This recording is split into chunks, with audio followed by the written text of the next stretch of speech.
Good morning. I'm Josh Graves, Deputy Director of Catholic Community Services, and I have the honor this morning of welcoming you to this community breakfast focused on Collective Impact 3.0.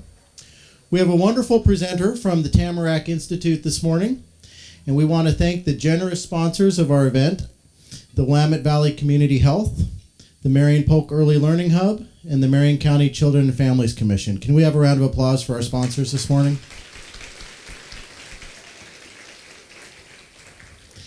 The Fostering Hope Initiative has been using the traditional collective impact approach from inception.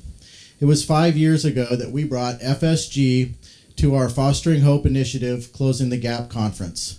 They were then and continue to be the national forerunner in collective impact training. And now, today, on behalf of the Fostering Hope Executive Council, we're excited for the opportunity to hear from the Tamarack Institute as they share the latest innovative approach to collective impact. In just a minute, I'm going to introduce our speaker, but before I do, I want to announce that we're going to have a special presentation from Mayor Cathy Clark, providing an update and information on the Mid-Willamette Homeless Initiative immediately following our speaker. Collective impact is built on partnerships. Our community has been building partnerships and working hard to address the needs of our homeless neighbors. We're hopeful that the collective impact information presented here today will help us continue our collective efforts to address those needs. And also at this time, I'd like to ask that you silence your cell phones or your devices so that we don't disturb our presenter. Our esteemed presenter this morning is Sylvia Chu. Sylvia is passionate about community engagement and the unique role that citizens play in creating dynamic, well-connected neighborhoods and communities. She delights in delivering learning opportunities that profile, disseminate, and share resources, tools, and experiences to Tamarack's vast network of learners. Sylvia completed her master's diploma in social innovation at the University of Waterloo in 2013, where she explored opportunities to create change within regional food systems. She is an internationally recognized trainer and community builder, providing coaching, leadership, and support in the fields of collaborative leadership, collective impact, and community engagement. So as a community, let's welcome Sylvia Chu. Thank you for the beautiful welcome to your community. I had the privilege of spending yesterday with the folks at CCS and really had a chance to learn a bit more about the Fostering Hope Initiative. And I have to say, I am so inspired and excited because you guys have actually been able to combine two of the ideas that I'm probably most interested in. The first is collective impact, which I'll talk to you a little bit about in a minute, but the second is working at the neighborhood level. There is something particularly powerful about focusing efforts really locally. Because as much as we want to try and tackle issues, how those complex issues like poverty or other issues like that play out will vary from community to community. And it's only when you're working at that level that you have the ability and the knowledge to tweak and adapt your approach and vary it to meet the diverse needs community to community. And it's the other thing I love about neighborhoods is you're working at a local enough level that people actually get to know each other. And that's critical. Our work in Canada has been watching some of the research being advanced by our local community foundations association. And what they are now finding is that there are record levels of loneliness being reported in every age cohort across the spectrum. So people aren't surprised when they hear that, oh, a lot of seniors are lonely. People kind of not expect that, but they're not fully surprised. When they hear that 64% of post-secondary school students report feeling isolated and alone at least once in the last 12 months, that catches people's attention. Because clearly that hasn't always been the case. So something's shifting and we don't fully understand what that is. But we do know that there is a direct correlation between someone feeling isolated and alone and their subsequent lack of willingness to contribute to the common good. So they won't vote, they won't volunteer, because they really don't think they matter. And they don't think they have anything to offer. So if you think about how each one of your organizations relies on the wisdom and contributions of volunteers, and we imagine that over time that number might be shrinking, I think we need to pay attention.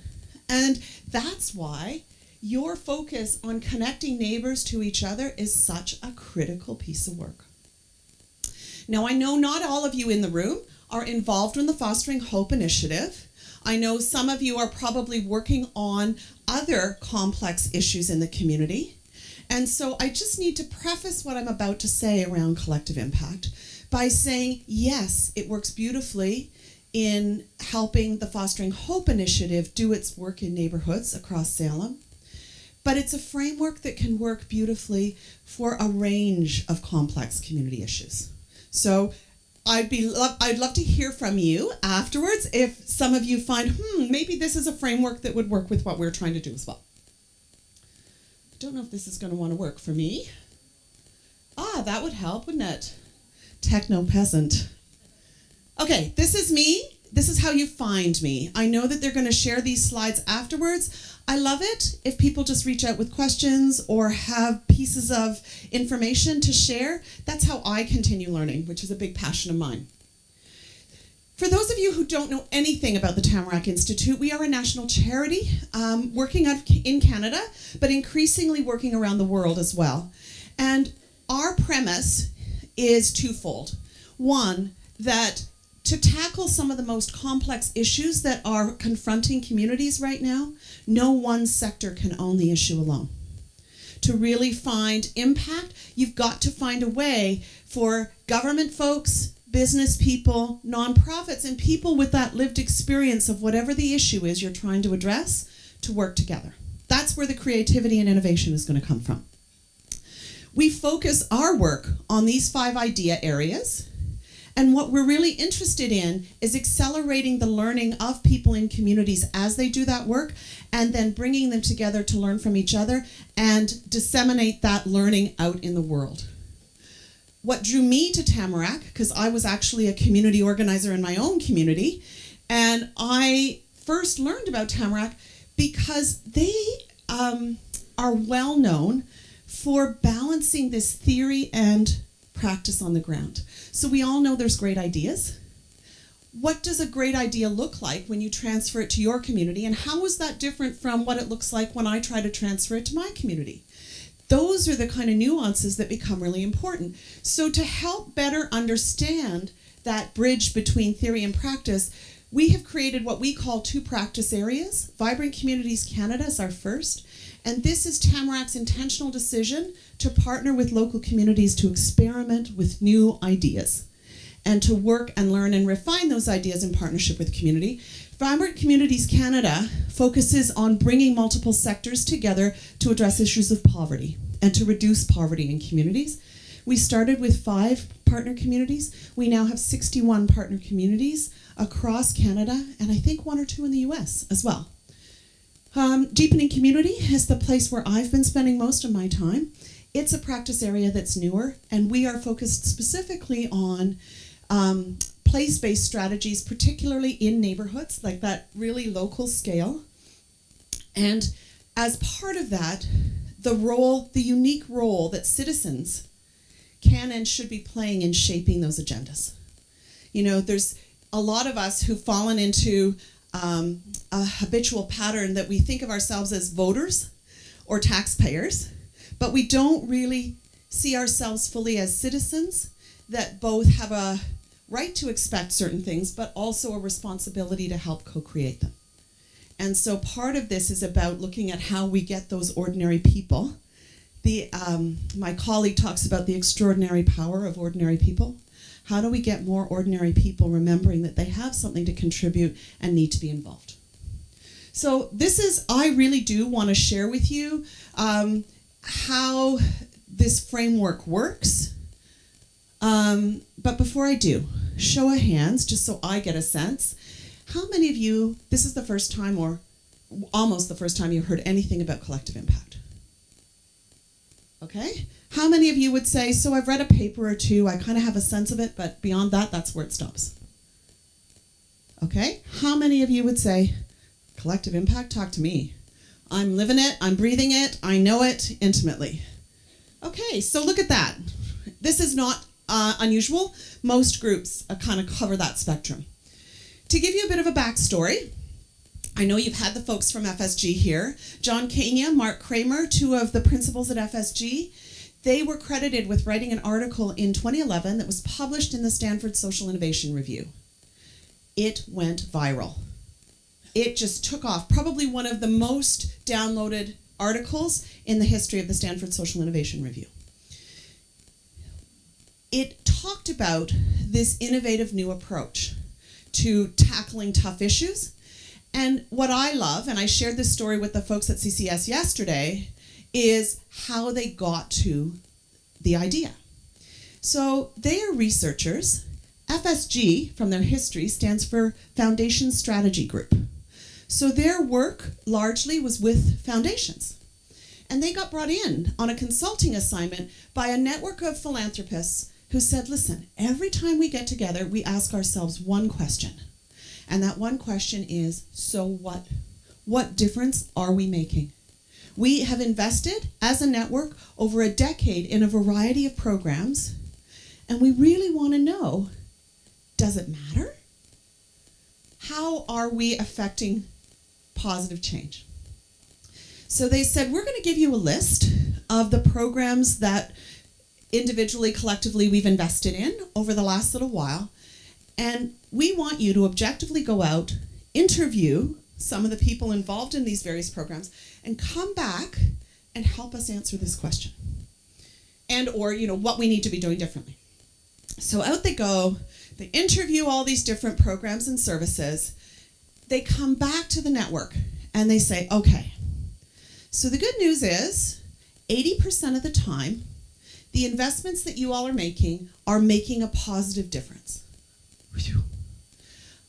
But of that 80%, the vast majority are only making a difference to the individuals who are fortunate enough to be able to participate in a program that you're helping to fund and support. And that's where the impact ends. He said, but you know what? As we were talking and interviewing these different initiatives, there were a group of outlier projects that really caught our attention. These outlier projects somehow did way more than just impact a small group of people funded to participate in a particular project. They were making big change happen. And while the issues that they were focusing on were hugely varied, so you had one project that was reducing obesity rates in 11 to 14-year-olds in a high-priority neighborhood in Boston. You also had an environmental project that was restoring a highly polluted river, and their boundaries crossed multiple states. So the scale didn't matter, but these projects were really, on the leading edge of forcing a huge system-wide change. So Katie and Kramer said, what is it that this small group of outlier projects is doing that's so different from all these other programs that we've been funding? So they said that's where we kind of pulled those ones together and took intentionally a much closer look at them and asked ourselves, what are the common patterns and approaches that these wildly different initiatives are taking? Because if we can understand that, then we can be much more intentional and explicit about applying this approach on other issues. So the 3 preconditions and 5 conditions of collective impact, which I'm about to introduce you to, what these are the common patterns that Keizer and Kramer were able to pull out from that work. But I should probably jump over. Hang on, I'll go back. So one of the things that, as a precursor, is that there was something in common also across these initiatives, is that they were all struggling with complex issues, and they were all using a multi-sector approach. So we often at Tamarack talk about this spectrum of collaboration. I love this framework because often when people first hear about collective impact, they say, oh, well, that's just collaboration. We've been collaborating for a decade. What is new about this? And so part of the reason it's helpful to kind of ground this conversation a bit is to help you appreciate when you talk about collaboration, there's a whole whack of options you have about what that collaboration can look like. It can be competition, for instance. You know, I'm not interested in playing ball with anybody else, thank you very much. That's fine, right? Sometimes it's just you pleasantly coexist with each other. Sometimes you just get together and you trade information about what's happening in the sector. But sometimes, where this red box is, that's the realm of collective impact. So it's a much more intentional, much more in-depth commitment to collaboration. But even that, what distinguishes collective impact from these other, perhaps really intentional forms of collaboration in my mind is three things. One, it's multi-sector. So often the collaborations that I had seen before are perhaps all in the healthcare sector or all in the justice system. They're not kind of spanning and engaging multiple perspectives. Second big difference, collective impact as a form of collaboration, much, much, much more disciplined. In particular, one of the 5 conditions, which I'll introduce you to, is the condition of shared measurement. So there's an accountability implicit in this approach where the partners around the table are actually tracking and monitoring their progress over time using data. And then the third big distinction for me, collective impact relative to other forms of collaboration, is a commitment to focus on systems change. So yes, programs, but not stopping at programs. Really thinking about how do we need to change the system that's helping to support this issue in such a way that that issue gets addressed fundamentally differently. The second piece that's important to set as a bit of a stage setter is, you know that expression, when all you have is a hammer, everything looks like a nail? Okay, as collective impact has gone viral, as more and more funders are explicitly asking for their submissions to have a collective impact approach, people are flying fast and loose. They're saying, oh, yeah, we're doing collective impact. Yeah, we are. And it's important to know that collective impact is powerful, it is effective, it is not meant to be used for everything. So how do you tell? How do you know that what you're trying to do warrants a collective impact approach or not? The answer is, if your issue is complex, collective impact is probably a good framework for you to look at. If your issue is simple or complicated, you don't need to kind of embrace this whole rigor in how you do your work. So how do you know? Simple, complicated, complex. One of my mentors is this incredible woman who's passed away now, Brenda Zimmerman, really focused on chaos theory and its impact on human organizations. She did a ton of work in healthcare. And one of the pieces that she offered, which really helped shine a light for us, is she said, listen, not all problems are the same. Some problems are simple, some are complicated, and some are complex. And frankly, if you use tools and approaches designed for a complicated problem and the problem's actually complex, I guarantee you you're going to make things way worse because you're using the wrong tools. So you better start getting really clear about how to tell these things apart. So this is her nutshell explanation. She says simple problems are known problems. A recipe is a great example. Presuming that we are both really good at following directions, if I and Diane both were making soup for a potluck and used the same recipe, when we showed up at the potluck, people wouldn't be able to tell which was her soup and which was my soup, right? More love in hers, yeah? So hand washing would be another great example. Vaccines, another great example. What's key about simple is that the action, when you take it, works in a variety of contexts. So whether you live in Salem, Oregon, or Caledon, Ontario, if you wash your hands, you will reduce the spread of disease. It just is. Second form of problems, complicated.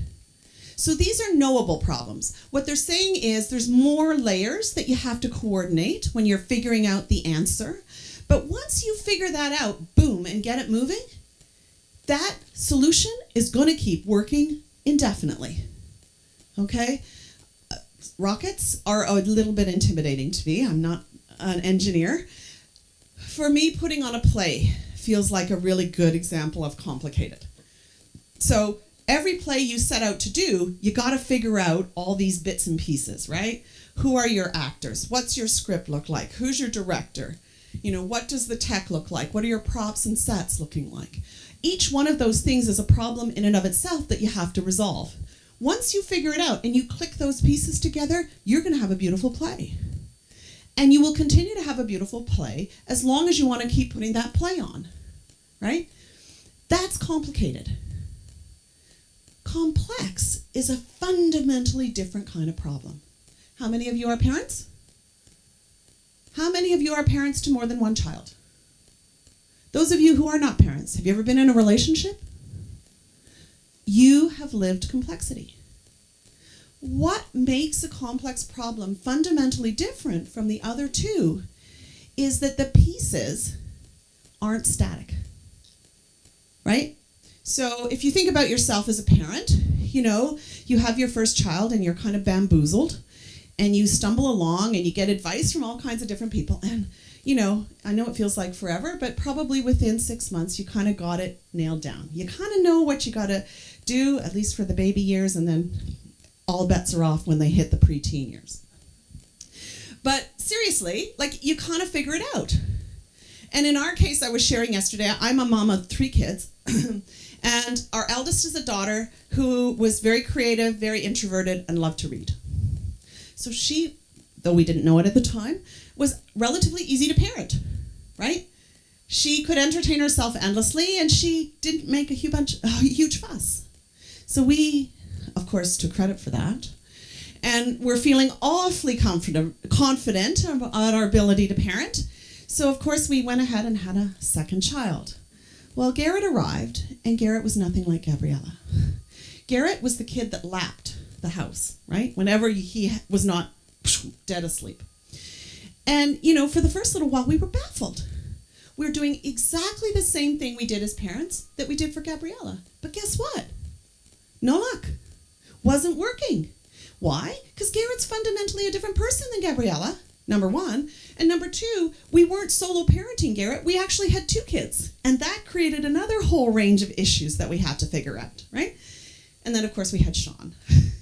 And I laugh, my Sean is the experiential guy who will only learn things by doing them. So he launches himself out of tree forts, landing on his face because he wants to know what it feels like. And my neighbor and dear friend says, if that boy lives to be 21 and is still standing, you and John, I'm giving you a medal. Right? I love him to bits because he's so vibrant and explorative and curious. But man, oh man, he's not easy to parent. Right? So how many of us, when you think about some of the big issues, homelessness, poverty, even environmental issues, there are so many factors at play, and none of those factors are static, right? So that makes coming up with the solution kind of tricky, right? Because whatever that solution is that worked a year ago may not work next year. And this is why when you're dealing with a complex issue, I have a huge reaction to logic models. So sometimes funders love logic models, but underneath a logic model is an assumption that we know what the answer is, and it ain't gonna change. But the reality is, that's not true. So when you're working with a complex issue, you always have to be open to learning and experimenting. So a theory of change is like the cousin to a logic model, but it's way better in these situations because it explicitly asks you to name the assumptions you're making. which implies you don't pretend you've got the answer. And you're committed to continually coming back and saying, is what we were doing a year ago still what's needed? Or what else do we need to be thinking about because the world around us has changed? So, collective impact, not collaboration as usual, not a single sector approach. While good, high-quality programs are often part of a collective impact effort, you're not focusing solely on programs. And yes, you want short-term wins, but you're in this for the long haul. Because you know, to really make a difference on something like poverty, you can't fix it in a year. Okay, 3 preconditions of collective impact. This is interesting. They haven't done a lot of writing about this after publishing the article. But these are 3 key leverage points of good community engagement, from my perspective. You want to engage influential leaders. So you want people from across the community that have credibility and have good connections to fall in love with this issue, roll up their sleeves, and work alongside you to figure out how we're gonna fix it here in Salem. Urgency of the issue is saying, just because we're passionate and we've decided that working in priority neighborhoods is a really important leverage point, doesn't mean the average person living in Salem agrees or knows anything about it. So part of the work that you have to be really intentional and explicit about is to make your case. So sometimes the data that you find can be really helpful in getting you to raise people's awareness and attention about an issue. But you got to keep doing that because people's attention spans are getting yanked all over the place all the time. Beautiful example I shared yesterday that I was in Cincinnati and the new ED of a collective impact project called Cradle Cincinnati was presenting just before me. So this is a collective impact effort specifically focused on reducing infant mortality rates in Cincinnati. And what got everybody's attention was this new ED says, so I just raised $9 million in 18 months. We're like, what? He says, so you want me to tell you how I did it? Yeah, go ahead, come on, we all want to know. So he said, I came from the corporate sector. So I come to this work with some strong relationships with the business community in Cincinnati, and I have credibility there. But so I can get on a corporate agenda. It's not a problem. But I'm not stupid. I know, even with the strength of my relationship, if I get on a corporate agenda, I've got 15 minutes tops. So how on earth do you explain the issue of infant mortality in Cincinnati in 15 minutes? He said, well, what I did was I realized half the room is going to be a bunch of head people who want to know the facts. So on one single slide, he pulled together all the data he had about the incidence of infant mortality in Cincinnati. He said, but I knew if I was really going to get them engaged with me, and that's what I needed, not just validation. I needed them working and rolling up their sleeves and helping out with this thing. I had to make them feel it. So he said low birth weight is one of the 3 major contributing factors to infant mortality. They know that. And they also know that teen moms from poor communities are more likely to have low income or low birth weight babies than any other group. And low birth weight is something we can do a lot about. So they, as part of their work, had a very specific focus on attracting and working with teen moms in Cincinnati. And very cleverly, as they started working with these young women, they asked each woman, when she came in, could you write a letter? Could you write a letter of hope? Could you write a letter that talks about everything you want for that little babe in your arms? And everything you want for yourself so you can be the kind of mom you want to be. And then we want you to write what keeps you up at night.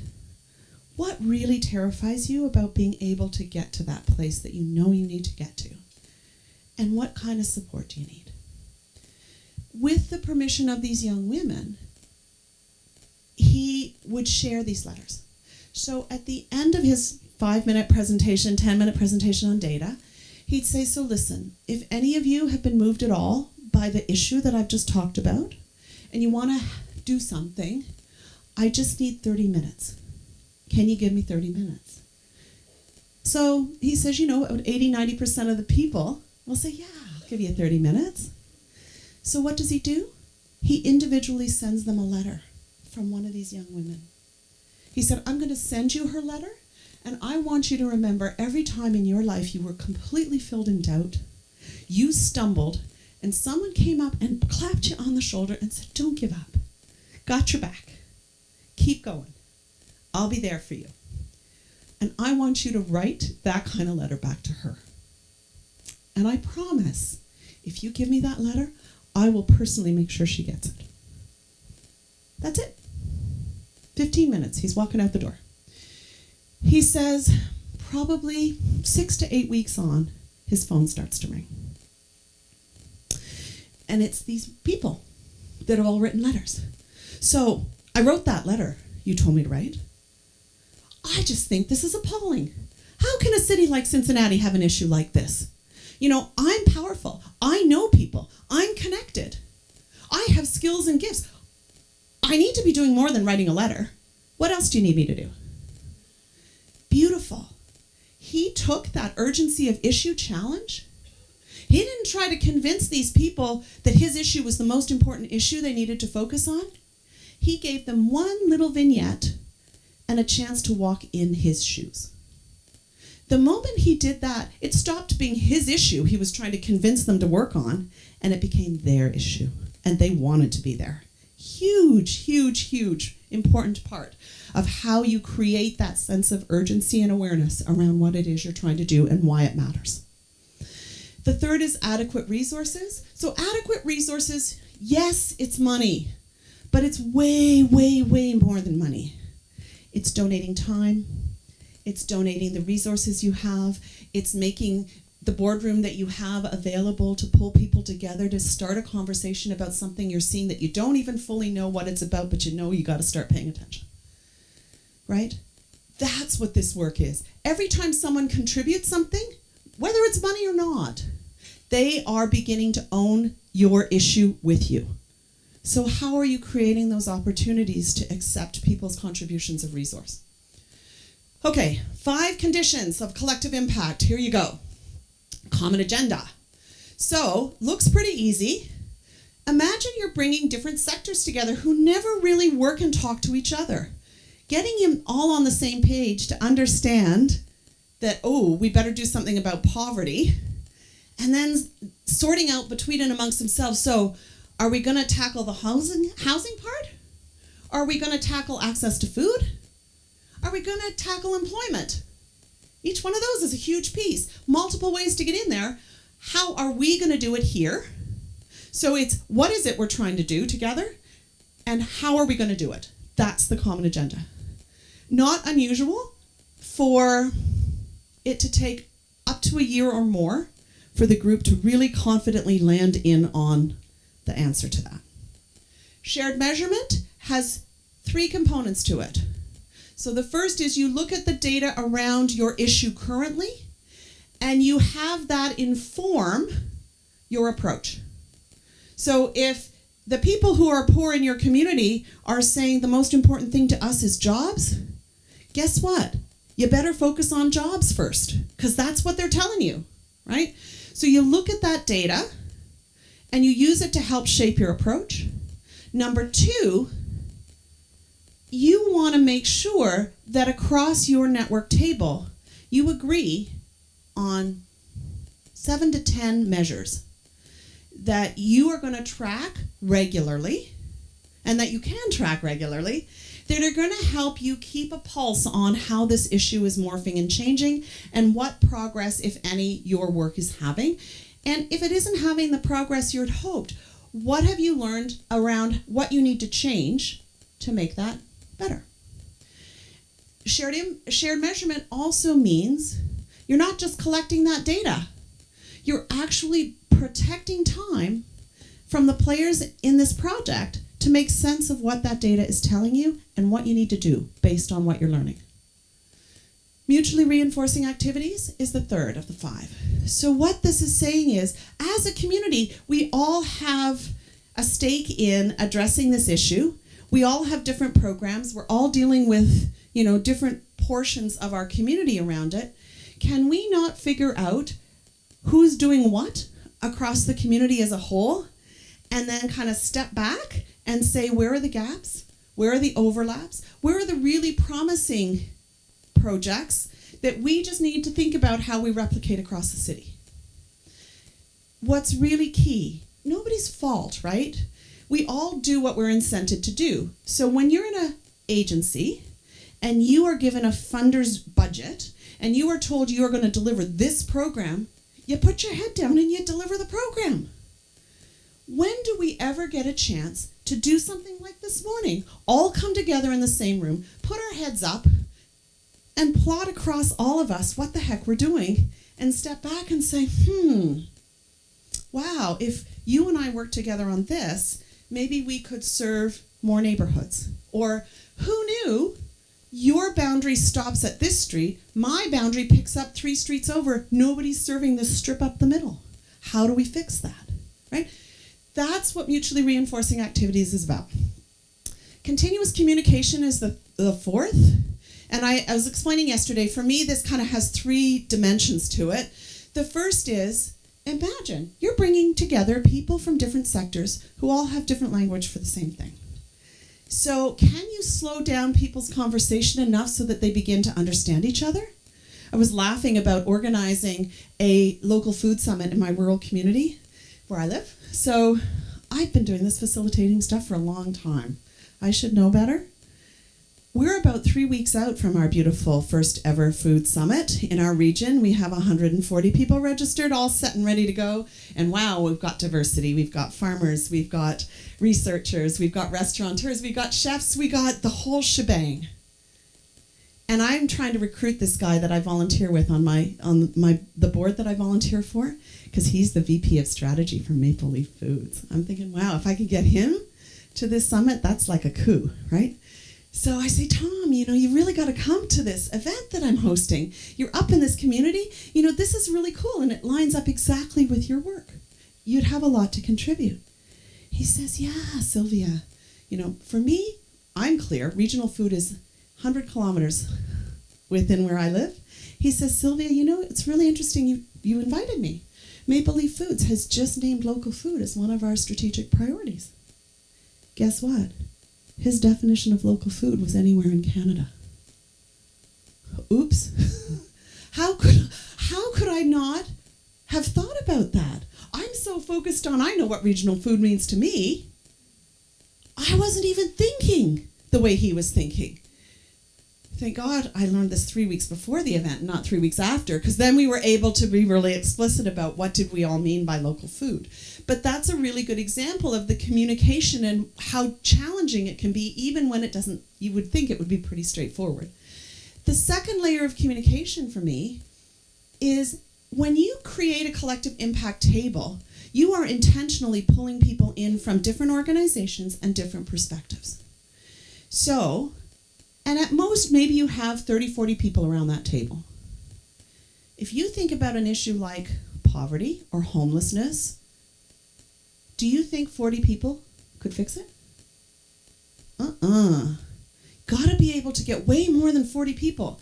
So how are you supporting your 40 champions in taking what they're learning back out into the world and bringing more and more people in the community on side to helping you out? That's how you're going to get to fixing the issue.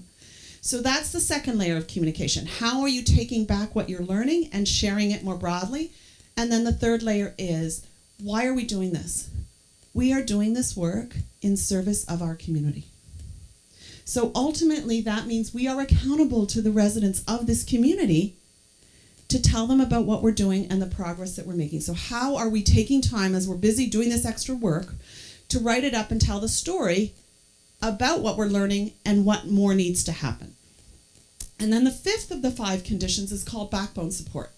So if you Google that very first paper that Kenya and Kramer wrote, they're going to call this something different. They're going to call this a backbone organization. Am I ever glad they changed the language? Because guess what? Collective impact is not an organization.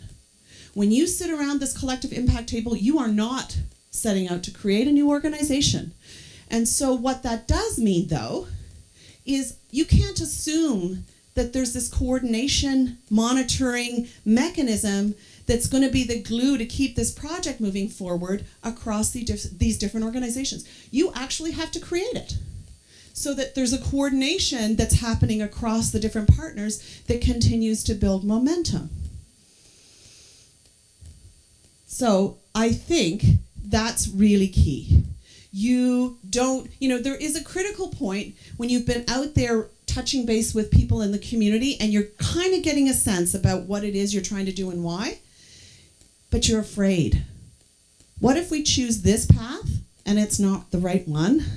So I don't want to commit. Like, I don't want to say it's going to be this instead of this.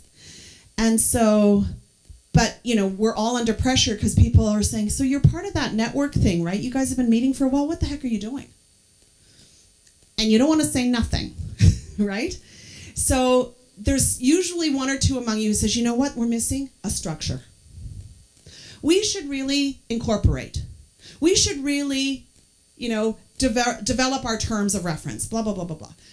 A certain amount of coordination and clarity is really important, yeah.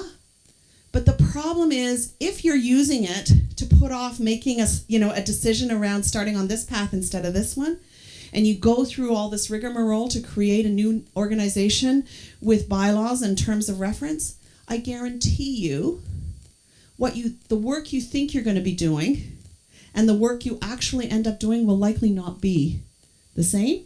And now you've hogtied yourself, right? Because you pulled the trigger too early and you've hemmed yourself in.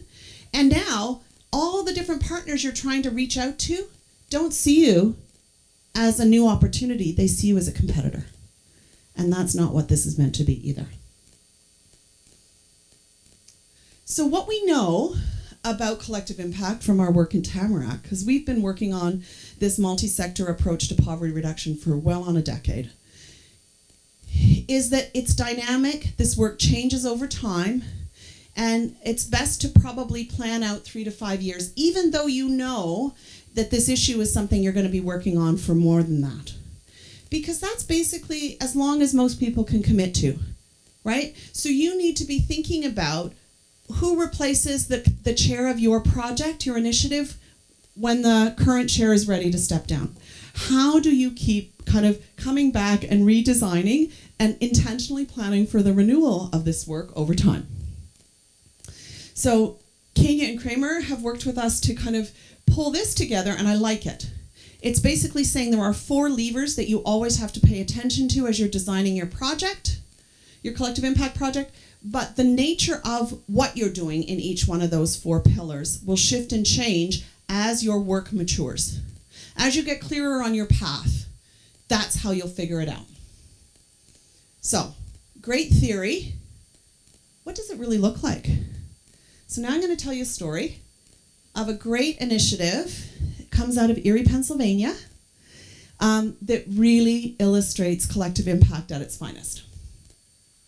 So, 2009, the mayor of Erie, Pennsylvania, wakes up to the not so good news that his city has the highest poverty rate anywhere in the state of Pennsylvania. And Pennsylvania, after 2008, highly manufacturing, now often referred to as part of the Rust Belt, right? So you got to know, if he was the worst in Pennsylvania, that wasn't really good at all. So he reaches out to his county counterpart and he says, jeepers creepers, we're the leaders of this place. We better figure out what the heck we're supposed to be doing.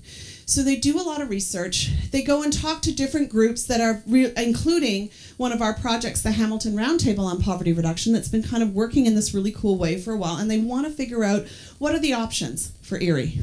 They hold a whole bunch of community meetings with different people in the community and hear from them. They look at all kinds of data. After about a year or so, they're ready to launch. And so the name of their initiative is called Erie Together. And they're clear enough that Erie Together as an initiative will focus on those 3 kind of areas. So learning, so that more kids in Erie are being well prepared for a good career.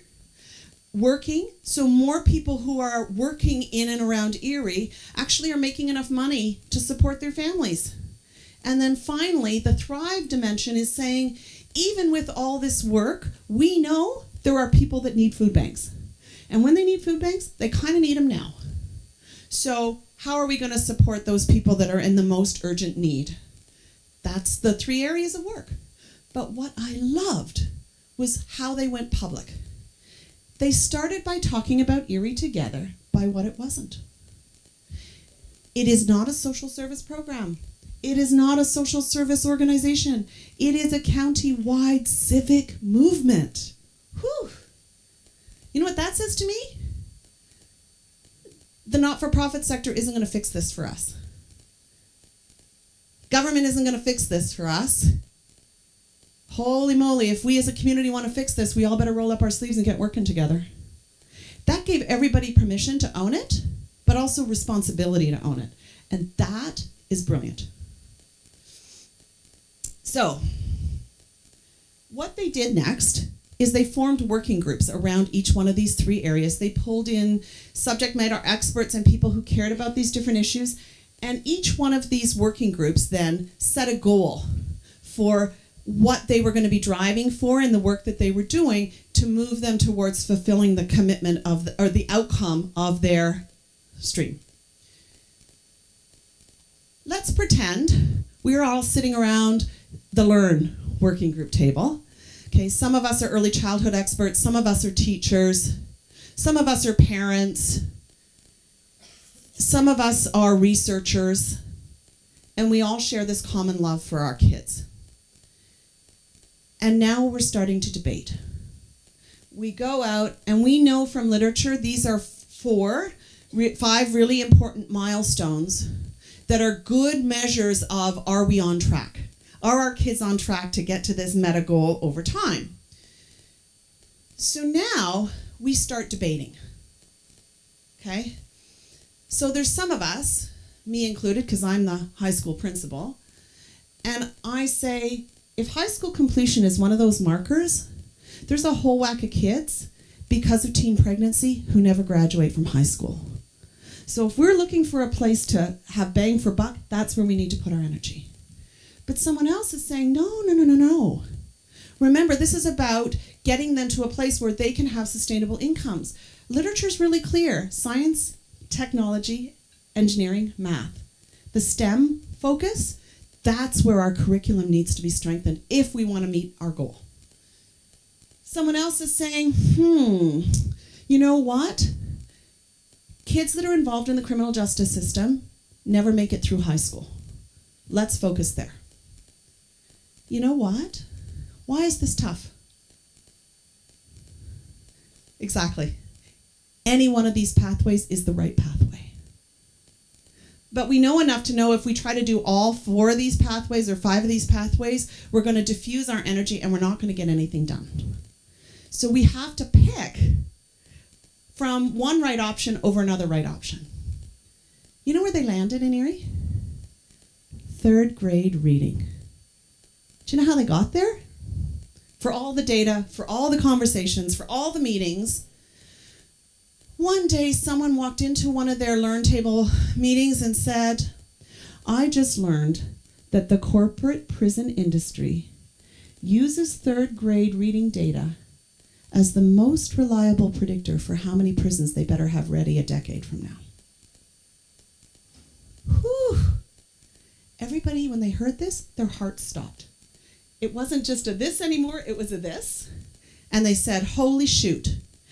If 3rd grade reading is good enough for the corporate prison sector, good enough for us in Erie. We're going to start here. And they were really great, right? They went out and they said, we know there's lots of different things we can do, and we're choosing to start here, and here's why. Okay? Because we need to get going. But this is beautiful. So then they hunker down. Once they've decided it's 3rd grade reading, they dig deep into the research about what works.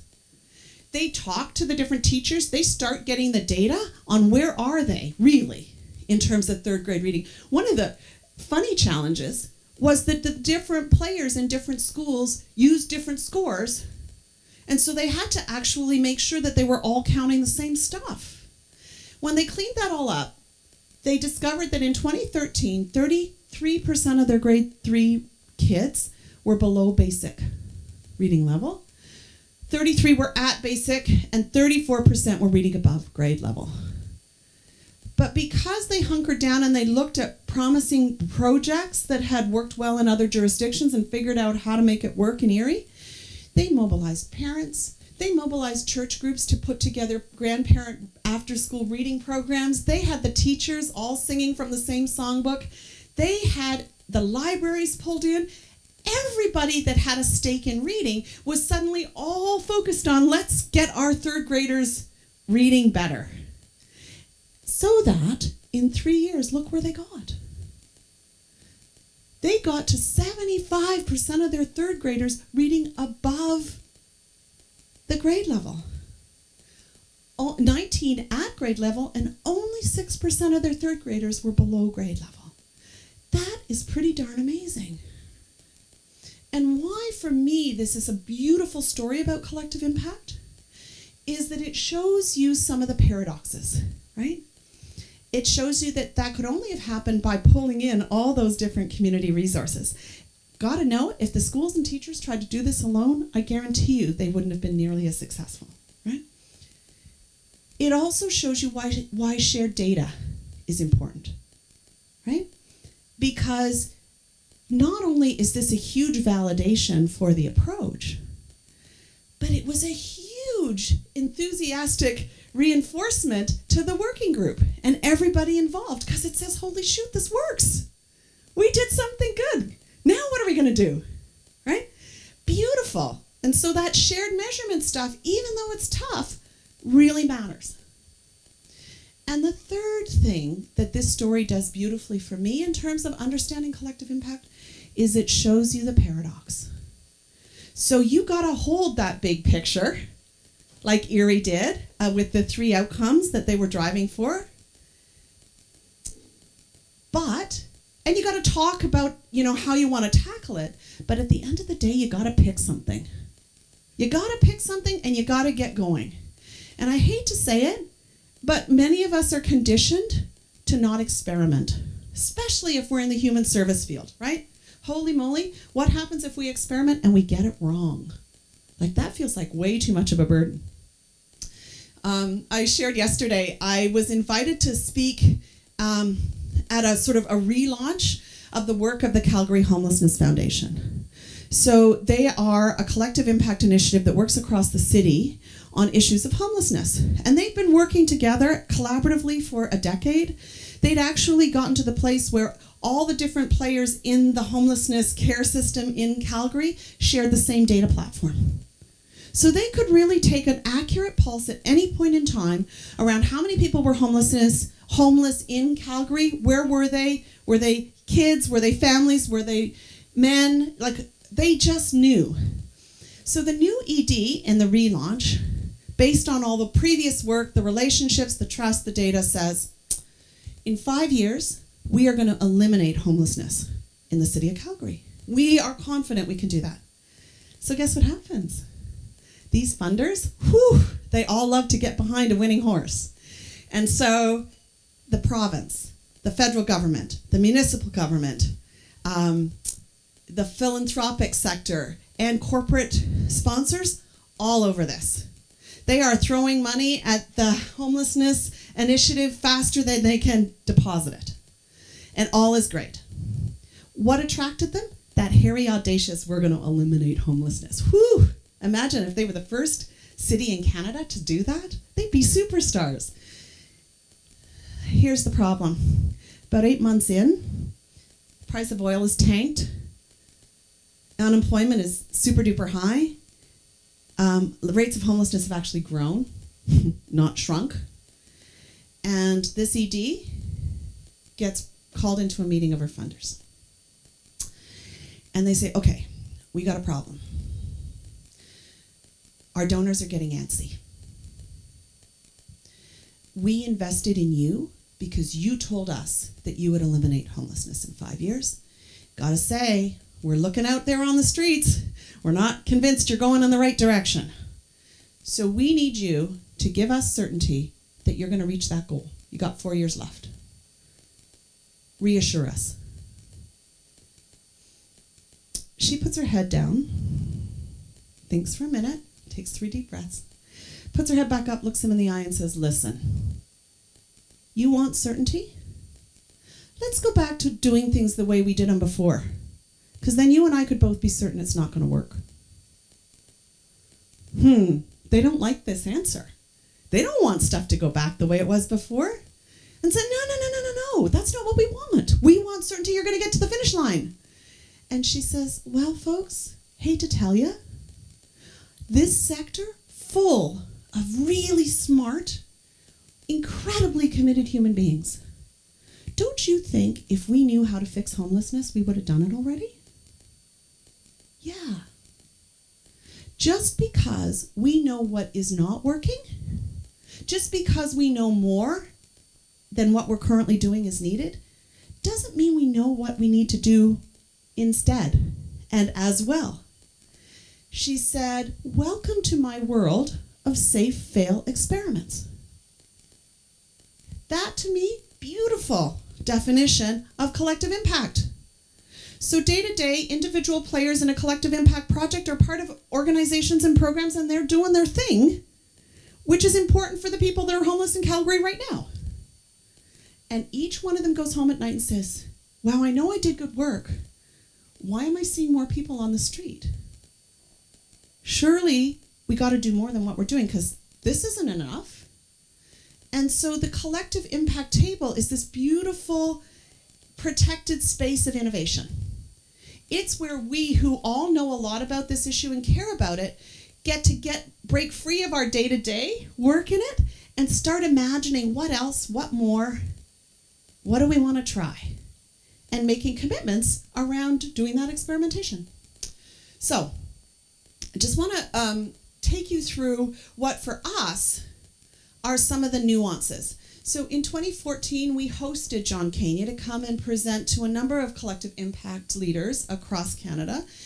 And one of the things he said at that meeting really hit home. He said, so since 2011, I've watched this collective impact stuff get picked up and tried on a whole range of places, on a whole range of issues. And I am coming to realize that the 3 preconditions and 5 conditions, they are essential, but they're not enough. That really, if people want to get to the full promise of what collective impact has to offer us, we have to be willing to challenge our thinking about how to come about the solutions. We got to be willing to change our own assumptions and biases about stuff, and we got to break free if we're going to get there. So here are some of the mindset shifts. We got to move from buy-in, I got the answer, you just have to do what I say and we'll all be good, to shared ownership. How do we create a sense, like that guy did so beautifully in Cincinnati, that we all own this and we all have a role to play in fixing it? That's really, really important. Most importantly, people with the lived experience of the issue, they better be right there at the table. They bring 2 really important gifts.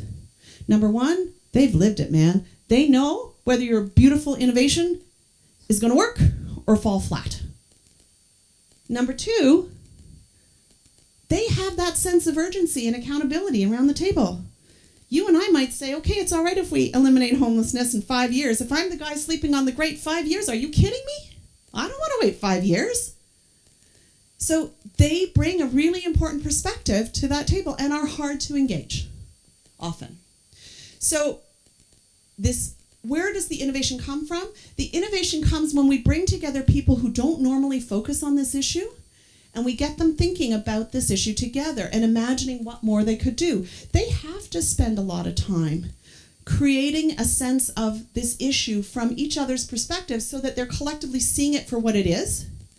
They have to learn collectively from each other and from inspiration in other communities, and then they have to figure out what's the it. How do they want to frame it? For Erie, it was, we want to focus on 3rd grade. Karen Pittman from the Forum for Youth Investment in the United States that really is looking at what they call opportunity youth, which are the people under 30 that are neither in school nor employed. And that's where they focus their energy. And she illustrates this framing piece beautifully. She brought together all the different players who are funded to work in the youth space. Look at them. Oh, we're really funded to reduce teen pregnancy. We're funded to make sure fewer youth are involved in criminal justice, on and on and on and on. Guess what, folks? They're all funded to fix problems in youth. A youth who is problem-free is not the same as a youth who's ready to go out there and take on the world, right? If you actually look at the data, she will tell you only 4 out of 10 kids graduating from high school today is ready. What are they missing? What they're missing are social and emotional skills that, oops, we're forgetting to teach them while we're teaching them math and English and geometry, right? And geography.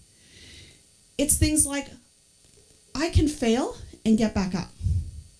I've got a plan for myself. When things all go to hell in a handbasket, I've got support systems. These are the kinds of things that determine whether a kid's going to thrive or not, regardless of what they academically know. We need kids that are academically and vocationally productive, socially and civically connected, physically and emotionally healthy and safe. This actually looks like one of your 5 commitments, right? So by focusing their energy on getting their kids ready for life, suddenly this network of people working in the youth space have a whole new innovative way in which they're going to tackle this issue. And that's going to contribute to the ongoing success. That might have been the thing that's missing. Okay, talked about this in a way already. You need those content experts who know the issue. You need the teachers. You need the librarians. But guess what? You need the parents. You need the third graders. You need them to be just as involved in helping to figure out what's going to work as anybody else.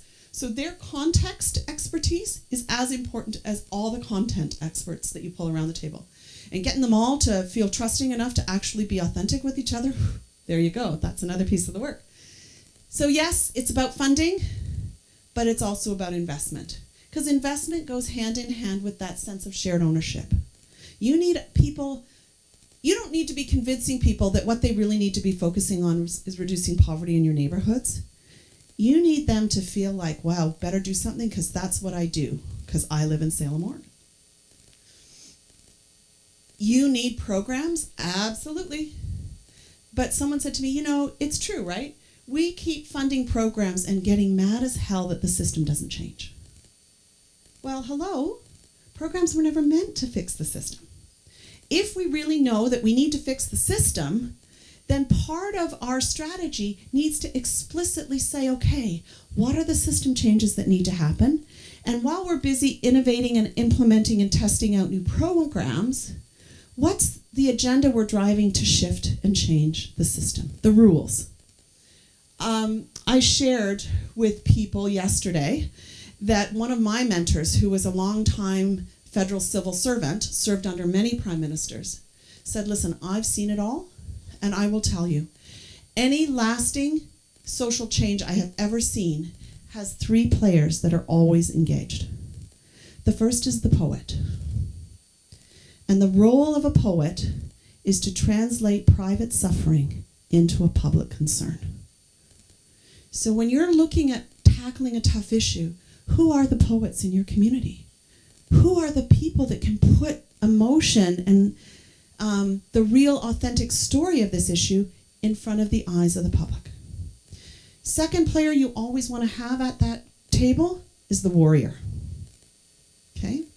So the warrior has 2 roles in change. The one role is they have to be able and willing to speak truth to power. Because if you're going to disrupt the system, you're going to make some powerful people kind of uncomfortable. Because they really want the status quo to stay where it is. Thanks very much. And you also, as a warrior, need to be astute enough to know when's a good day to fight, because I'm going to win. And when's a good day I better keep my head down because we don't have all our ducks in a row. And if I'm going to fight, I'm going to fight to win. Okay? You need people with that kind of savvy working on this issue with you. And then finally, he says you need the engineer. So the role of the engineer is to, once you've figured out a good system, change the rules of the game so that your new fabulous idea is the way everybody just thinks, isn't that how we've always done this? That's how you get sustainability. That's why policy change is so critical. So our friends at FSG have kind of zeroed in. There are 4 big ways to change systems, right? Number 1, you increase coordination between the different players on the ground. Number 2, you learn through prototyping. That's your safe fail experimenting, right? Number 3, you look for those gaps across the continuum of service and you intentionally fill them in cool ways. And number 4, you figure out what are the organizational rules, what are the municipal, provincial, state, or federal rules that need to change to create a better environment for you to win on whatever the issue is that you're trying to tackle. So my colleagues at Tamarack actually kind of have said, okay, great way to think about it, because collective impact, 2011, now 2017. So 6 years, different groups around the world have been playing with this on a whole range of issues. We're in the world of collective impact 3.0. What does he mean? He says collective impact 1.0 was when we were all stumbling around in the dark before Kenya and Kramer gifted us with this paper. So some of us were working in this way. We just didn't know, we didn't have words to call it. We didn't have a framework to talk about. Wow. Collective impact 2.0, that's Kenya and Kramer. That's them bringing out this framework and everybody going, yeah, that's it. And lots of people getting behind it and starting to experiment with it. Collective impact 3.0 is saying, okay, Kenya and Kramer got us started, folks. But collective impact is an evolving body of practice. It's not a static recipe that we just implement. So what are we learning across the world as different groups are using this framework on a whole range of issues, and how do we push ourselves to get even better? So this is their take at it. And there's a paper they've written, which you can get access to as a PDF. So they're saying, yeah, if collective impact, pre-collective impact 1.0 is all these specialized agendas and fragmentation, collective impact really brings us all together in kind of like a coordinated and managed way so that we're working together from the same songbook. My colleagues are saying the next step, in our opinion, is to really take it towards movement, right? How do we do this work so more and more people own it with us and feel like they have something important to contribute? And so they've talked a little bit about how does that work? We're changing. We want more and more broad, diverse groups to feel like they can make a contribution and are welcome to do so in fixing this issue. We want new ideas, and we want everyone's to feel comfortable that they can help shape what those new ideas are, and we need to focus on systems change. So community aspiration, perfect story to illustrate a community aspiration as opposed to common agenda is my friends at the Hamilton Roundtable on Poverty Reduction, who knew that they wanted to fix poverty in their city, but started hosting a bunch of meetings that nobody wanted to come to. Who the heck wants to talk about poverty? What a downer, right? So they were pretty discouraged. Then they went back and looked at their data, and their data said 75% of the people in poverty in Hamilton were children. When they reframed their aspiration, they said, let's make Hamilton the best place to raise a child.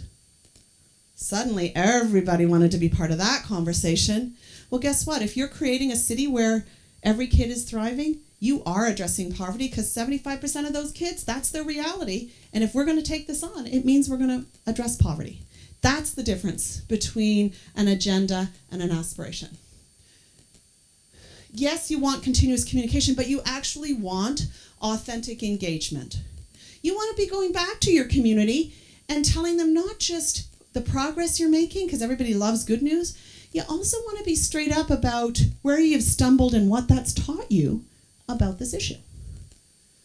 And what you're always trying to do is make sure that, in particular, those people who are directly impacted by the issue are absolutely there with you, shaping this agenda. So it is shared measurement, but shared measurement to a purpose. Right? Shared measurement to know whether or not that innovation, that safe fail experiment we're trying is worth continuing or needs to be tweaked or abandoned. It is, yes, let's mutually reinforce each other's work, but holy moly, can we step back and say these 3 places are places of high leverage, and that's where we need to focus. And it's about moving from just thinking about a backbone to creating a container for your change. So what is that really? It's about creating a tent that anyone who has some connection or affiliation to your issue feels like they can come in and be part of this movement. And they are welcomed. Because that's how you're going to make change. 40 people in a community, important, not enough. Okay, so there you go. Important considerations to tailor the collective impact framework to your unique issue and your unique context and community. I'm going to end by highlighting that Kenya and Kramer gave us a great gift when they articulated so cleanly and beautifully this 3 preconditions, 5 conditions. It ain't a recipe, so that means even with that clarity, when you set out to do this work, expect it to be messy and expect it to be fuzzy and don't expect it to be easy. And let's make a commitment that this is a 8-year commitment. This is not a 1-year commitment, even if our funders have only invested for the first year. So there you go. I think we have just a couple of minutes. Any comments, questions before I sit down and turn over the microphone back to you, Josh? Yeah, okay. You guys are a nice, quiet group. I guess it's morning and you guys are not morning people. Yeah, here's Scott. Does a community new to collective impact have to begin at 2.0 to evolve to 3.0, or with the new 3.0, can they go straight to that? They can absolutely take the benefit of the conceptualizing of 3.0 and intentionally build that in. But your question also does flag for me a really important thing. You can't cherry pick either. You can't say, oh, well, we're only going to do the common agenda stuff because that shared measurement stuff is really tough, right? It works when you commit to doing all 5, even if they're kind of lagged. Anybody else? Yeah, here I come.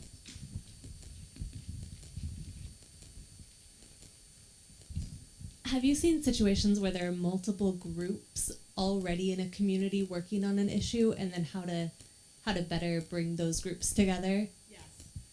Good question. Great question. In Hamilton, as one example, when they made that shift and they said, okay, we're going to focus on making our community the best place to raise a child, one of the things that they did so beautifully was there were already these tables meeting. There was a 0 to 6 planning table.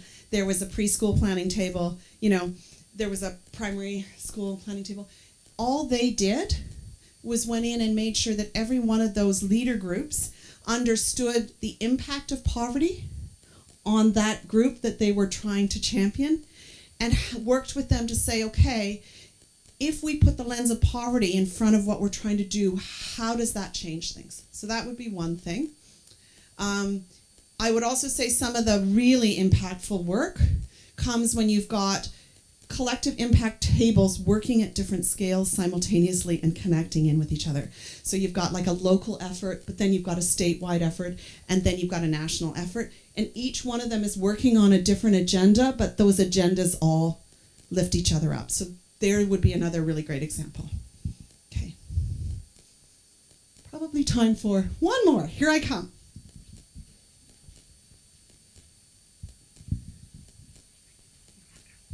You talked about the importance of bringing people to the table that are impacted by the issues themselves.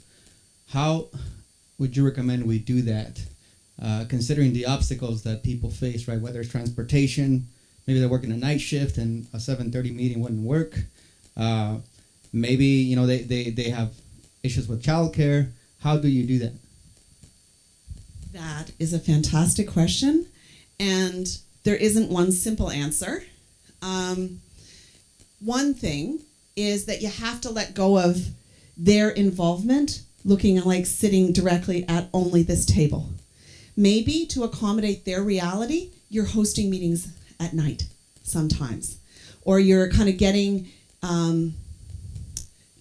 folks to kind of speak on behalf of because they can. And then, as you say, you're looking at those obvious barriers, childcare, transportation, food access. You're giving them honorariums. You're doing whatever to allow them to fully participate. But I will tell you, another lovely learning from our work on poverty reduction, one of the groups said, listen, We are committed. We want 25% of every table to be people with the lived experience of poverty. We are that serious. So they did initially put out the call to people that they knew who were poor, and they would come for one meeting, come for two meetings, they were gone.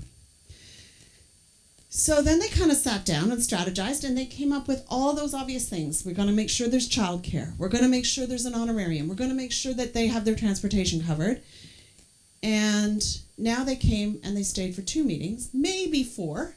They were gone. And so they pulled together a bunch of these folks and they said, help us. Like, we're really struggling. What's keeping you from sticking with this? Because obviously we know you care about it. What can we be doing differently to get you here? And one of the most important ahas for them came when one poor person living in poverty stood up and said, you know what's intimidating to me? I come to these tables and each one of you, everybody else is coming from their organization. So if I ask a question about, what are the services for, the poor in the East End, if the person who works from the agency in the East End doesn't have the answer, they get to say, well, let me go back to the shop, let me ask my folks, and I'll get back to you. And she says, I come to your meetings, and I know you guys mean it, because you all hang on my every word. Like, I know you want to hear me, and that makes me really nervous. Why? Because I am a single mom with 2 kids living in poverty. And that's my reality. But the guy who lives 3 doors down and is a disabled guy living alone. And I know that his experience of poverty and my experience of poverty, completely different. Who the hell am I to confidently speak on behalf of all poor people in our community? I am way too intimidated. Sorry, I'm gone. So they kind of stuck with that because that was really important, right? It wasn't the obvious stuff that people just assumed.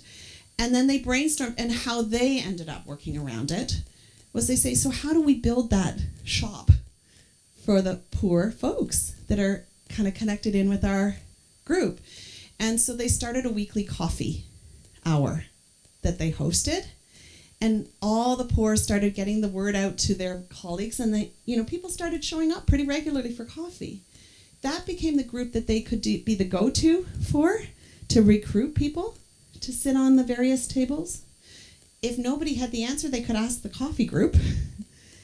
But when they invited someone from the coffee group to sit in one of these tables, they were way more likely to stay because they too had their shop that they could go back to and check out whether their experience was reflective of the whole experience. So it wasn't at all what they expected. But I think it's a really critical question. I know that we struggle with it too when we want citizens and agency folks, because the agency folks all want to meet in the morning, and the folks who live in the community are only around at night. And so it's being flexible and adaptive for exactly those reasons. I think that's it, huh? So back over to you. Thank you all so very much. I am going to be around after, so if you have more questions, I'd love to hear them.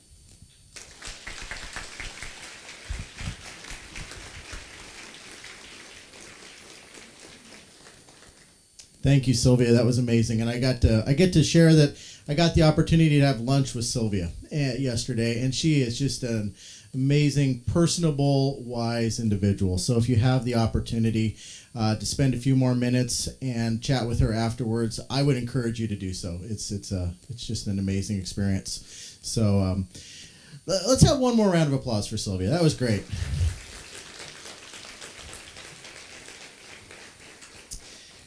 And I love the context about the poet, the warrior, and the engineer. I'm curious, I didn't plan on doing this, but I'm curious, just by show of hands, who would say that they identify with the poet in the room, that they're willing and able to tell the story, to retell the story in a way that the community understands? Excellent.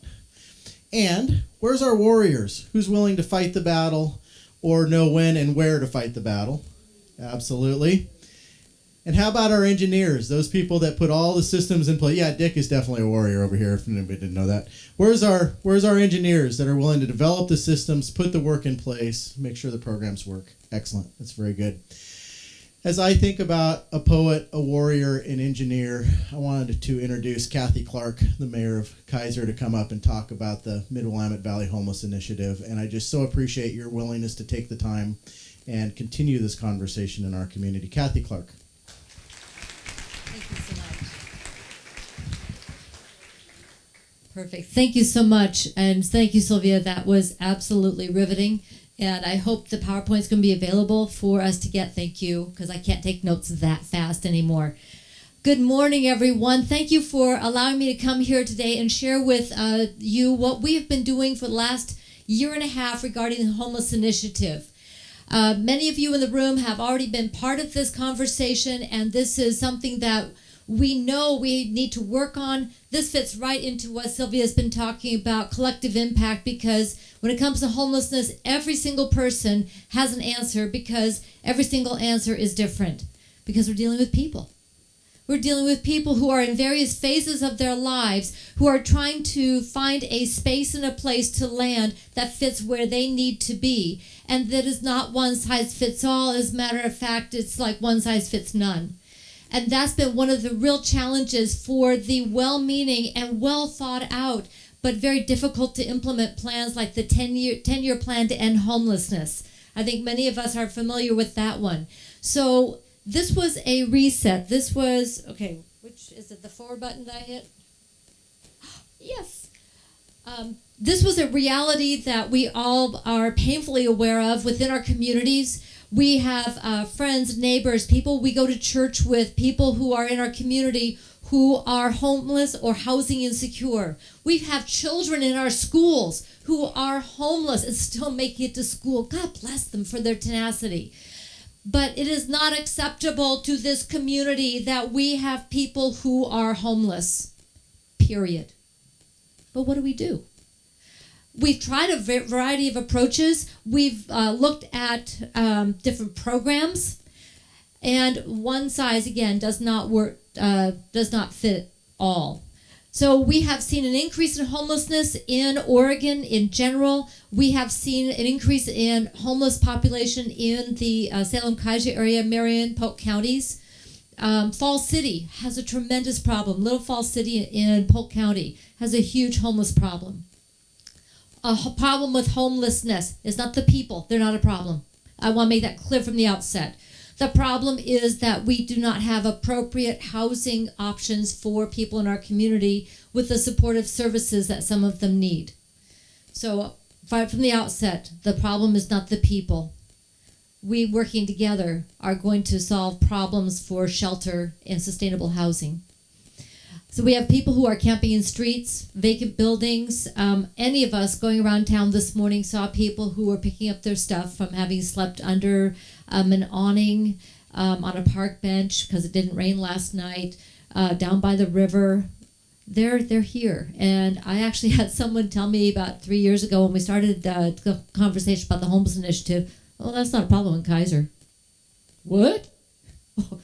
I don't know where you've been. But yes, there are people in our community who are not housed. I was stunned. And that's because we have people staying in vehicles, shelters, they're couch surfing.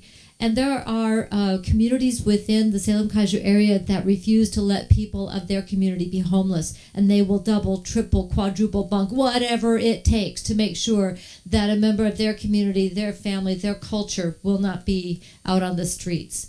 So they're doing what they can to help, but long term, that is not the ultimate solution. But it gets them off the street tonight, this week, as they try to get people moving forward. The Salem Housing Authority, and this is one approach, is the Section 8 vouchers and so forth. Even that program, that one section, is way underfunded, undersupplied. We have vouchers, we just don't have supply for those vouchers to be used. So, who are the people who are homeless? People who are homeless, sometimes they're youth who are runaway or have been kicked out of their homes. We have students in the Salem Keizer School District. There are families who, for any one of a number of reasons, underemployment, domestic violence, job loss, you name it. There's so many reasons that families become homeless. Veterans, a very, very special population, group of members of our community who have so many challenges that face them. We had a presentation from a panel of veterans and veteran services providers, including Cameron Smith, who is the Director of Veterans Affairs, and he himself is a veteran. And they made the point, veterans need to help veterans. There's a video that we have on our website of that panel. I highly recommend it. They speak better on that issue than I ever possibly could. Seniors, folks in the silver tsunami, who may have not been able to plan for the future or for any one of a number of reasons become unable to stay housed. Women and children, again, we're talking about that financial insecurity, job loss, childcare, etc. And then a very special group of people, the mentally ill and chronically homeless. So, and we see them on the streets. I see them when I leave my office. My day job is in Salem. And it's like a changing of the guard at night. You know, we're leaving the offices. Hey, have a good night. They're coming in with their sleeping bags and going to bed. Just having a good night. Hey, have a good day. And I mean, it's cordial. They're part of our community. But that's not a long-term solution. That is not something that, at least from the perspective of all of us sitting in the room, is an acceptable lifestyle. But sometimes bringing people in from that lifestyle into one that we as a community believe may be more supportive or healthy or long-term beneficial. And that's part of the problem. So this is a very difficult question, is to talk about the data. What is that data? Different groups have different measurables. Different grants have different reporting requirements. Different funding streams have different reporting requirements. So part of the work of the Homeless Initiative, and Ashley, where are you? You're back there. Ashley Marshall. She has been working through Marion County to help put together more of the work post Homeless Initiative Task Force to help us start to get at that. What do we need? What are the numbers that we need? How do we report them out better? How do we make sure we're talking the same language? Because if you can't define the issues, if we don't even know where the gaps are, how do we fill them? And it's having that reality check that in your face, here are the numbers, but more importantly, here are the faces of the human beings that we are trying to effectively serve and care for. We've got duplicate numbers, we have multiple databases, we have different programs, we have different resource lists. We had people who came to the initiative said, well, put up a resource list. The instant that you print it, it is out of date. It is a devil of a thing to even keep it updated online. Who has to keep track of just even a list of people for an organization? That's part of my day job. Is that ever done? No. I can send out an email. Oh, that email changed. Oh, if we have a new person in that position. Oh, we got to change that now. It is constant. So take that plus all y'all's organizations throughout the Marion County, add in Polk County, and you start to get an idea of where we are just in terms of our resources. We don't know. What we don't know, what we don't know. That's part of the initiative, is to get that perspective, to start to raise your head up, look around, because when you're involved in the work, it is so important, and you can't stop.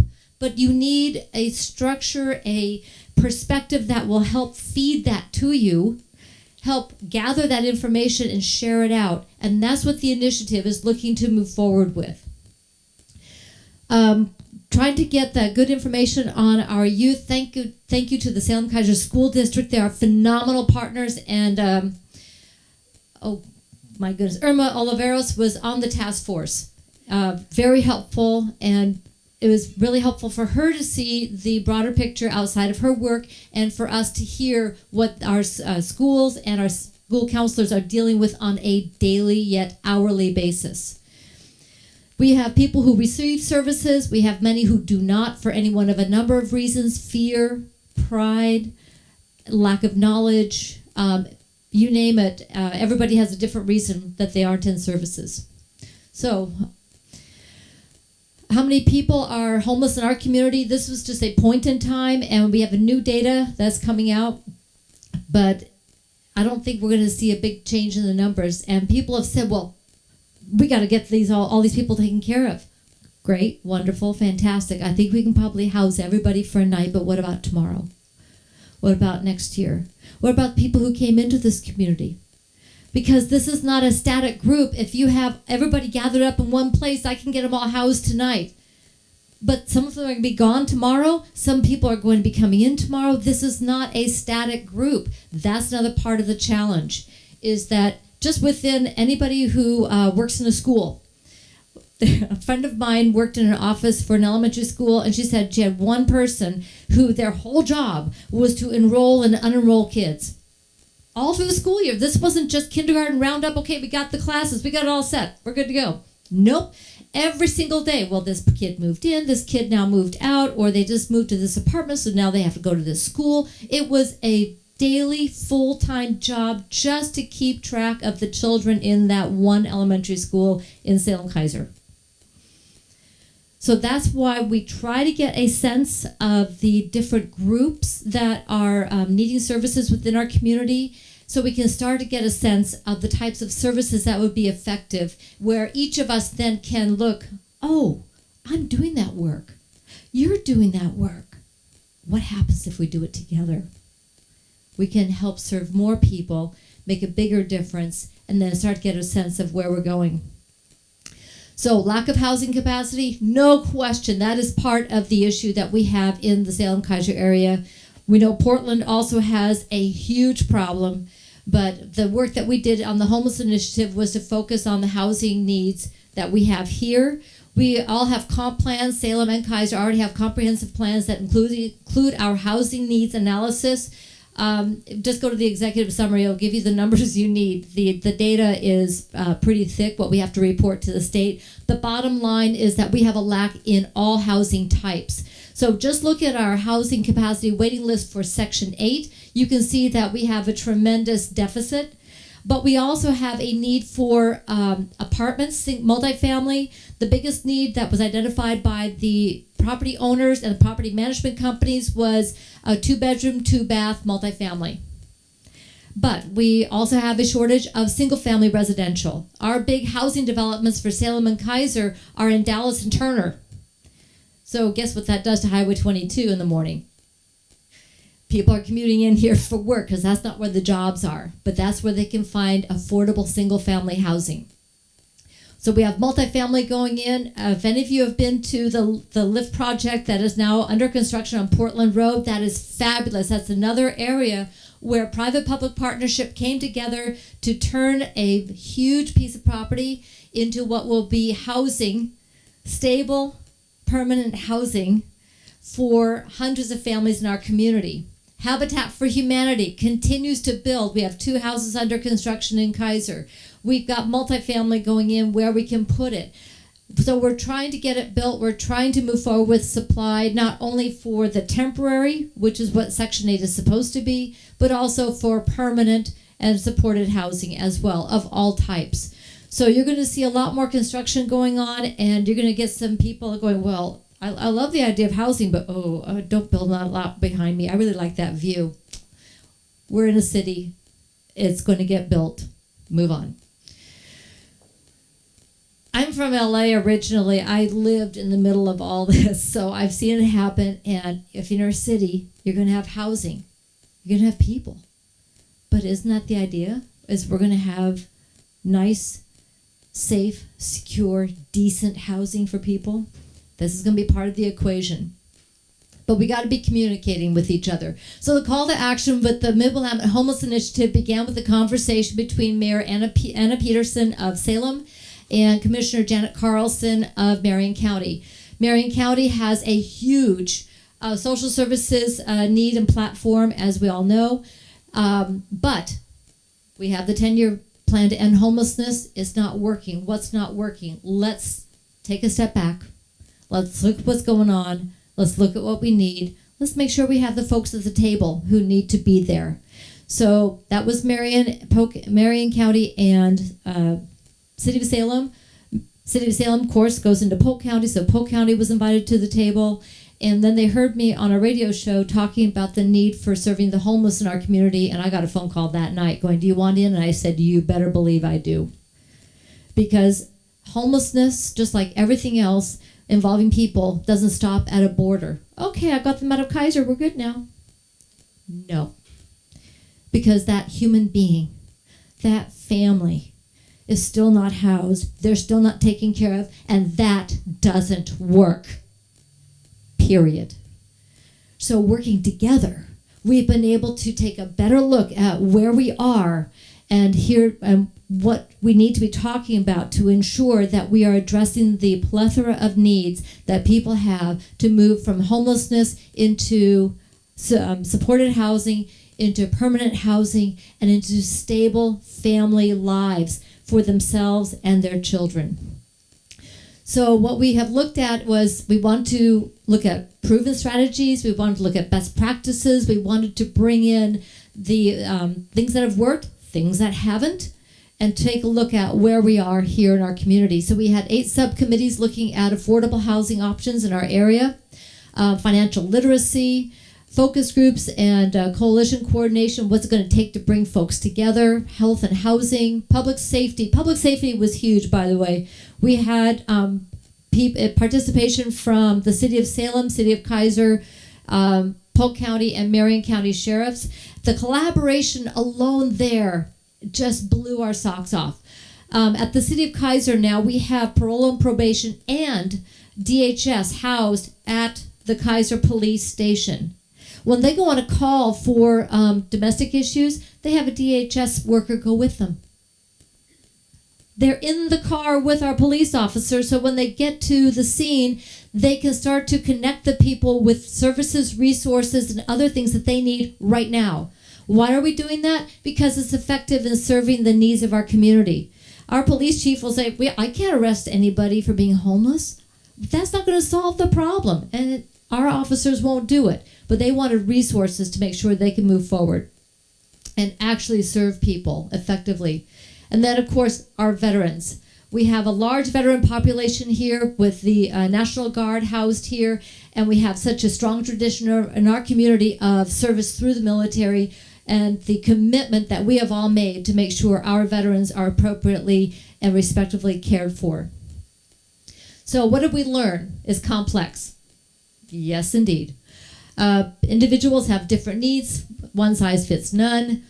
What works for one target population won't necessarily work for another. So again, that complexity and the difference in solutions, and that one solution will not stay in place until next year. It's got to continue to adapt. So what are we looking at in our strategic plan? You have a copy of the strategic plan that was adopted by the 4 jurisdictions on your table. So we're looking at affordable residences, our capacity clearly with a vacancy rate of less than 1%. That is an issue that we are tackling now. And that actually began a while ago. We have developers working with us. We have already changed our codes in the city to allow for accessory dwelling units and cottage cluster types of development. I know Marion County and Salem are working on those changes in their codes as well. We're trying to make systemic changes that are going to allow for more housing types. So regulations, looking at incentivizing affordable housing that will accommodate more people in a variety of situations. Also, one of the aha moments was we were talking with the shelter management companies, and they said one of the issues, there's 2 that came up that weren't on anybody's list. Fire alarms and smoke alarms. If you want to have a place that you are going to be able to do more housing, you're going to have to put those systems in. Okay, can we fundraise for that? Let's get that done. Because somebody said, well, is there a workaround? No. We install those. Because, again, putting people in unsafe situations or trying to cut corners, I don't think so. Besides, I'm the wife of a fire chief, and that wouldn't fly at home. The other was service animals. better communication regulation regarding service animals, because the need of the individual with that service animal, and then the appropriate care and accountability for that animal in that rental unit is an issue. Those two were not on anybody's list, but they are now. And then transitional shelter and housing. The City of Salem is working on a sobering center. Again, a private-public partnership among many sectors to get at safely and securely housing people when they are in crisis because of a substance issue. Public safety, harm reduction. Again, our law enforcement working very closely with social services and to make sure that they have quick access to resources, that they can bring in the right people, bring in the right resources, and know how to appropriately respond to de-escalate and then build relationship with people who have a crisis, and then get them where they need to be for safe and secure services. Panhandling, to try to encourage people to donate to appropriately rather than to just hand somebody some cash and, okay, I gave them something, I feel good for the day. Again, that's short-term, instant versus long-term solutions. We're also, in our strategic plan, we have some bullet points in there on how to effectively work with and bring collaboration around the issues and needs for runaway and homeless youth. The domestic violence victims, of course, our Center for Hope and Safety is an absolute foundational part of that. They have done incredible, deep, and effective work in our community. And I see the director of CASA here, Shani Starr, the work that she's doing to ensure that our kids are safe and secure, and taking care of our justice system is critical. I really applaud the work she's doing. Helping again with our veterans. The West Care Center is about to open, and there's more work being done. We are very encouraged that there are opportunities to apply for more grants to come into our area to provide services and housing for our veterans. And finally, seniors, to develop housing and service options. We have a lot of new facilities going in our area. How do we better collaborate to ensure that we have stable, ongoing services and communication for seniors, many of whom will just kind of, they won't say anything. Okay, I missed a payment. Maybe if I don't say anything, nobody will notice. They become very fearful. So we need to really reach out to our seniors and embrace them so they don't end up, on the wrong side of an eviction notice, which none of our shelter management companies want to do. They want to bring them services as quickly as they can to make sure they stay housed. Is better for everybody. So pivoting to our implementation, what we have proposed and are going forward with is a collaboration through the Mid-Willamette Council of Governments. So we want to make sure that a position that will be a convener that works with our nonprofit, that can be a fiscal agent for grants of all types. They can help with grant writing. The idea is that this position will help convene people, get out best practices. It's that eyes at the 30 and 50,000 feet level saying, well, I've talked with you and I've talked with you. How about I convene us and get us together? Or I know about the grants. I was in the state meeting that you don't have time to go attend, but I can get that information for you and help you write that grant. Or I know that these regulations are coming down and it's an opportunity for us to better serve. So through the Mid-Willamette Council of Governments, which is a collaboration of local special districts and all of your local governments, City of Keizer, City of Salem, Marion, Polk, and Yamhill counties, and special districts as well. They provide a number of services in transportation and city planning, but this is not a new thing for councils of governments to look at social service implementation, but it is new for our COG. So Sean O'Day, who is the executive director, many of you will recognize his name, is working on the position description. We are looking at a collaboration to create this position to help organizations such as yours, and this is collective you, to be able to access resources, information, best practices, and to be able to report out and report in, help align our data, help align our vision, help to create that communication, to do a lot of the work that all of us know needs done, but in our day-to-day, we don't have the time. We just don't have the time or energy, and we just hope that somebody else is doing it. And by bringing this collaboration through a program manager, a project manager, over to see the implementation of the strategic plan, which is an ongoing living document. This wasn't the 10-year plan to end homelessness. This is what we're doing now. This is where we need to move forward. But it's going to change next year and next year after that. And hopefully what it'll bring is change for the better as we find a voice, forums, opportunities to bring our goodwill and, more importantly, our energy and commitment to each person in our community, being able to say, we have taken steps forward to move people out of where they are in unsafe, unsecure, or a complete lack of shelter into safe, supportive, and sustainable housing. So thank you very much. If you have questions about the Homeless Initiative, I'm available to answer questions. And Ashley has been working on this. She is also a fantastic resource. We're delighted to have her as part of the team now. Commissioner Carlson sends her greetings, and she is very, very knowledgeable on this as well. So thank you very much.